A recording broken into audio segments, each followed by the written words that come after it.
ও কলিজার টুকরা যুবক ভাই, ঘটনা বলার উদ্দেশ্য ছিল না, বুঝাইতে চাইলাম সন্তান কেন দুনিয়ায় মা বাবার হক আদায় করে না।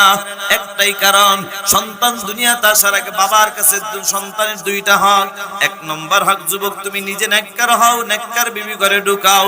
দুই নম্বর, নেককার বিবি ঘরে ঢুকাও যুবক। আর তিন নম্বর আরেকটা হলো, দুনিয়া যদি বেআম নেককার বিবি ঘরে ঢুকাইলে কি লাভ?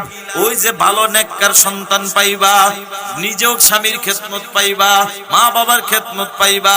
তিন নম্বর হলো যুবক, যদি বেআমলওয়ালা বেপরদাওয়ালা বিবি ঘরে ঢুকাও, তিনটা ক্ষতি। এক নম্বর ক্ষতি, স্বামী হিসাবে খেদমত পাইবা না।